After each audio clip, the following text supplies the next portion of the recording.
5 राज्यों के चुनावों के बाद अब भाजपा और कांग्रेस पार्टी अपने अपने चुनाव प्रचार में तेज नजर आने लगी है। आज पिछड़ा वर्ग को लेकर भगत शिरोमणि सेन महाराज जी की जयंती भाजपा और कांग्रेस ने मनाई। जींद में खुद मुख्यमंत्री मनोहर लाल ने एकलव्य स्टेडियम में सेन जयंती मनाई। वहीं रोहतक में कांग्रेस के पिछड़ा वर्ग सेल की तरफ से भगत सेन जी की जयंती प्रदेश स्तर पर मनाई गई। रोहतक में सेन जयंती पर कांग्रेस के राज्यसभा सांसद दीपेंद्र सिंह हुड्डा ने मुख्य अतिथि के रूप में शिरकत की। दीपेंद्र हुड्डा ने पिछड़े वर्ग खासकर ओबीसी समाज के हक और अधिकारों को लेकर बात रखी। दीपेंद्र हुड्डा ने राजनीति पर बोलते हुए कहा कि चुनाव का डंका बज चुका है। प्रदेश में कांग्रेस की सरकार हिमाचल, तेलंगाना और कर्नाटक की तर्ज पर बनेगी। 5 राज्यों के चुनाव में 3 बड़े राज्यों में भाजपा की जीत और मोदी फैक्टर पर हुड्डा ने कहा कि ये नेता हिमाचल और कर्नाटक के चुनाव के समय में भी थे। तेलंगाना में जिस प्रकार कांग्रेस की सरकार बनी है, उसी प्रकार हरियाणा में भी कांग्रेस की सरकार बनेगी। सभी राज्यों की परिस्थितियां अलग होती हैं। की संख्या में जो लोग पहुंचे हैं, सबको हम शुभकामनाएं और आयोजकों को बहुत बहुत बधाई हम देना चाहते हैं। वहीं मुख्यमंत्री भी जेल में ध्यान जयंती मना रहे हैं, आप कांग्रेस की तरफ से यहाँ मनाया, क्या इस पे पिछड़ा वर्ग को लेकर राजनीति होगी? देखिए, ओबीसी समाज की बहुत सी ऐसी मांगे हैं जिनको लेकर ओबीसी समाज लगातार प्रदेश में इस सरकार के दरवाजे खटखटा रहा है, लेकिन उन एक भी मांग पर, किसी भी मांग पर अभी तक सरकार ने कोई निर्णय नहीं लिया है। ना तो क्रीमी लेयर की जो मांग है कि क्रीमी लेयर की जो लिमिट है वो बढ़ाई जाए, और साथ में जो कृषि और जो सर्विस, गवर्नमेंट सर्विस है, उसको उसमें शामिल ना किया जाए। इसी तरीके से जो क्लास 1 और क्लास 2 में है वो 15% से बढ़ाकर, उसमें जो है उसको बढ़ाकर जो इनका अधिकार है, जो संवैधानिक अधिकार है, उस सीमा तक पहुंचाया जाए, उसकी तरफ कदम बढ़ाए जाएं। उस पर भी कोई आज तक इस बीजेपी सरकार ने कोई कार्य किया नहीं। और भी जो बहुत से ऐसे फैसले हैं, जातिगत जनगणना की बात है, ये एक बहुत बड़ी मांग है ओबीसी समाज की, जातिगत जनगणना, उस पर भी भाजपा का रुख क्लियर नहीं है। इसी तरीके से 100 गज के प्लॉट की जो हमारे समय, जिसमें मूल बैकवर्ड बीसीए जिसको कहते हैं हरियाणा में, वो समाज इंक्लूड किया गया था। बच्चों के वजीफे में उस समाज को इंक्लूड किया गया था, लेकिन ये इन योजनाओं को समाप्त करने का काम, 100 गज के प्लॉट की बात हो, मकान की बात हो, इस सरकार ने किया। तो ये सारी मांगे ओबीसी समाज की, बीसीए समाज की, कुछ को जो बोर्ड बनाए गए थे, चाहे वो केश कला बोर्ड की बात रही हो, चाहे वो मिट्टी कला, जो माटी कला बोर्ड की बात रही हो, तो ये जो सारे बोर्ड थे, इनको समाप्त कर दिया गया या इनके अधिकारों को वंचित रखने का काम किया गया है। तो ये सारी मांगे हैं। अभी सरकार के पास 6 महीने कार्य क्षमता बची है, वो कोड ऑफ कंडक्ट चुनाव से पहले, तो सरकार इन मांगों को पूरा करे, और नहीं तो कांग्रेस पार्टी इन सभी मांगों को हम अपने घोषणा पत्र में भी इंक्लूड करेंगे, और इन सभी मांगों के प्रति कांग्रेस पार्टी वचनबद्ध है। इनको हम पूरा करने का हम काम करेंगे। अच्छा, एमपी साहब असल की तरह देख रहे हैं आप, ये लगभग दोनों सवाल एक हैं। देखिए, हर प्रदेश, हर चुनाव की अलग परिस्थिति होती है। अभी पीछे जब पंजाब में आम आदमी जीती, तो इसका मतलब ये नहीं था कि हिमाचल में आम पार्टी, हाँ, हिमाचल में कांग्रेस जीती। जब हिमाचल और कर्नाटक में, दोनों प्रदेशों में कांग्रेस जीती, तो उसका अर्थ नहीं था कि अभी जो है अभी जो 4 राज्यों के चुनाव हुए, इनके अंदर जो है निश्चित तौर से 3 प्रदेशों में जितनी उम्मीद थी, जितनी आशा थी, उसके अनुसार कांग्रेस पार्टी का प्रदर्शन नहीं रहा। हालांकि वोट शेयर तीनों का मिलाकर कांग्रेस का और भाजपा का बराबर आया है, वोट प्रतिशत बराबर आया है, लेकिन इन 3 प्रदेशों में आशा के अनुरूप कांग्रेस पार्टी का प्रदर्शन नहीं रहा है। लेकिन तेलंगाना में जो एक कांग्रेस पार्टी की जीत हुई है, वो भी ऐतिहासिक है, क्योंकि वहाँ पे 30वें नंबर पे कांग्रेस पार्टी आ गई थी।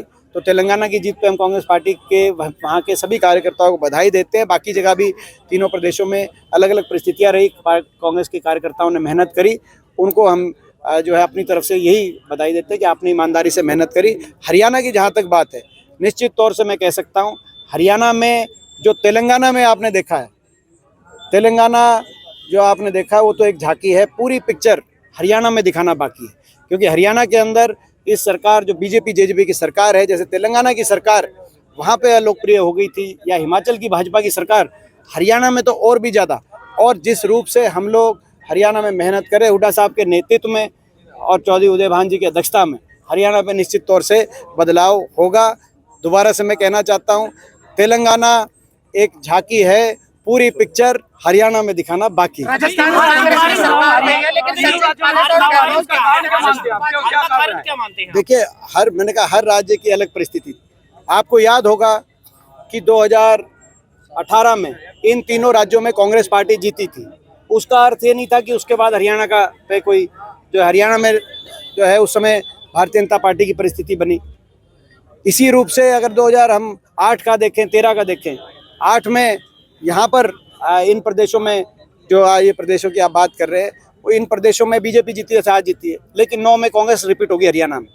तो ये हर प्रदेश की, हर चुनाव की अलग परिस्थितियाँ रहती हैं। जो है मैं ज़्यादा देखो, बाकी तो आकलन का विषय रहेगा, यहाँ के किन किन की क्या जिम्मेदारियाँ थी वो अपने आकलन करेंगे।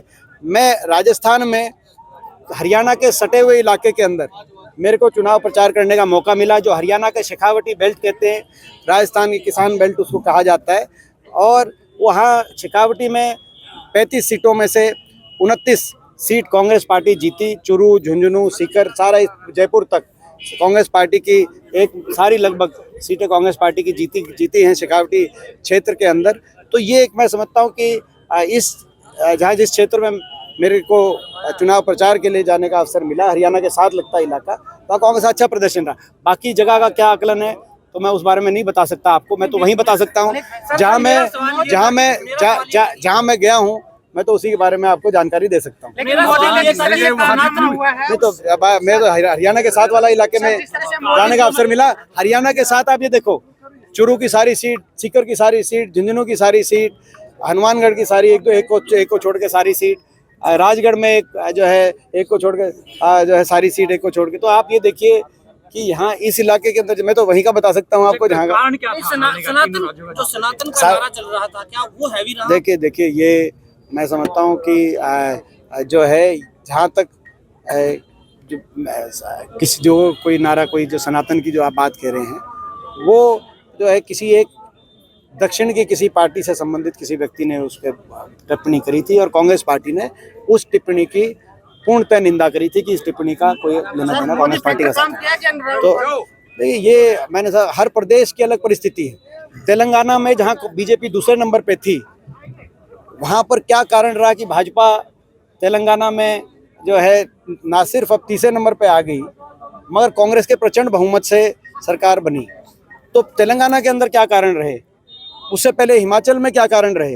ये जो आप बात कह रहे हैं कि ये तो लीडर तभी भी थे, हिमाचल के जीत के समय भी थे, कर्नाटक के जीत के भी समय थे। हर प्रदेश की अलग परिस्थिति है, इसीलिए हिमाचल, कर्नाटक और तेलंगाना में कांग्रेस जीती।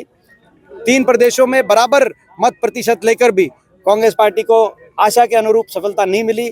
लेकिन जैसे मैंने कहा, हरियाणा में वो होगा जो आपने तेलंगाना में देखा, क्योंकि हरियाणा में हम हैं।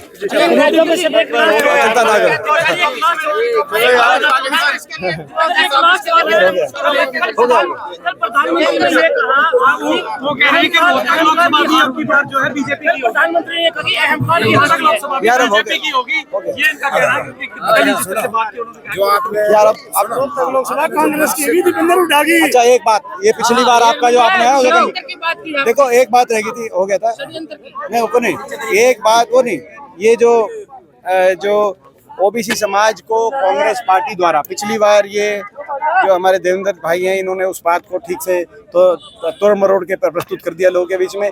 मैं आप लोगों से आग्रह करना चाहता हूँ, मैं आप लोगों के लिए उपलब्ध रहता हूँ, कोई बात हो मेरे से पूछ लिया करो भाई। मैं जो है कोई भी बात हो उसको सही तो कहने का मतलब आपने कोई गलत वो नहीं, आपने जो सवाल आज मैं थोड़ा स्पष्ट रूप से उसका जवाब दे दूं, मैं उसका स्पष्ट रूप से जवाब नहीं। सुनो, जहाँ तक ओबीसी समाज है, कांग्रेस पार्टी के अंदर संगठन में और टिकट वितरण में उनको संपूर्ण प्रतिनिधित्व देने का कांग्रेस पार्टी के लिए कांग्रेस पार्टी वचनबद्ध है। हरियाणा के अंदर देखो, बाकी जो हरियाणा के अंदर कांग्रेस के प्रदेश अध्यक्ष, कांग्रेस के नेता विपक्ष, हम लोग मिलकर सुनिश्चित करेंगे कि ओबीसी समाज को संगठन और टिकटों के अंदर पूरी भागीदारी और संपूर्ण भागीदारी मिले। ये मैं आपकी बात समझिए ना, अब ये समझिए, ये देखिए, ये मैंने जब ये आज था वो जहाँ तक सत्ता उसकी बात थी, लेकिन जहाँ तक रोहतक लोकसभा क्षेत्र की बात है, पिछली बार भी बहुत से साजिश, षड्यंत्र, सत्ता बल का दुरुपयोग और तंत्र बल का दुरुपयोग, मीडिया तंत्र। आज के दिन आपको पता है कि सत्ता बल भी भाजपा के पास है, मीडिया बल भी भाजपा से प्रभावित है और तंत्र बल भी इनके पास है और धन बल भी, असीम धन बल भारतीय जनता पार्टी के पास है। तो हमारे पास तो जो है कुछ है तो हमारी ईमानदारी है, मेहनत लोगों का आशीर्वाद है। और मैंने वो कहा कि इस बार जो चक्रव्यूह, ये सभी जो है हर तरह का बल का दुरुपयोग यहाँ किया जाएगा, भाजपा द्वारा चक्रव्यूह रचा जाएगा, लेकिन लोगों के आशीर्वाद से और अपनी ईमानदारी और मेहनत से उस चक्रव्यूह को तोड़ने का काम हम करेंगे। दैनिक सवेरा के लिए रोहतक से सुरेंद्र सिंह की रिपोर्ट।